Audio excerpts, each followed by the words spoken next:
This is why it's really important to check your car when you hear a noise quite quickly, because if you don't and you leave it too long, you could have a problem. This customer left it not too long, but maybe didn't get it quick enough, but they were safe. This potentially is another trap. So enjoy the video.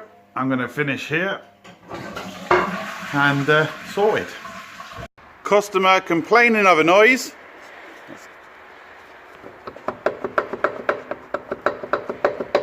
There's the noise.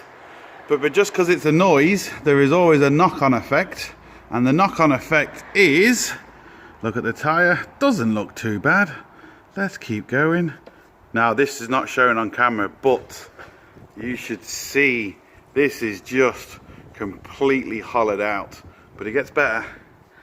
It doesn't look too bad on camera, believe me, it's a million times worse in real life. Gets better. Ready? Are you ready? Are you ready? Where is it? Where is it? Boom! Look at that. That's ready to blow.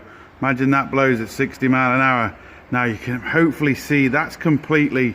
My finger is in there now. This will give you an idea. And my finger is now flush with the thread of the tyre. That's how much of a indentation that is. My finger is flush with the tyre. Lovely.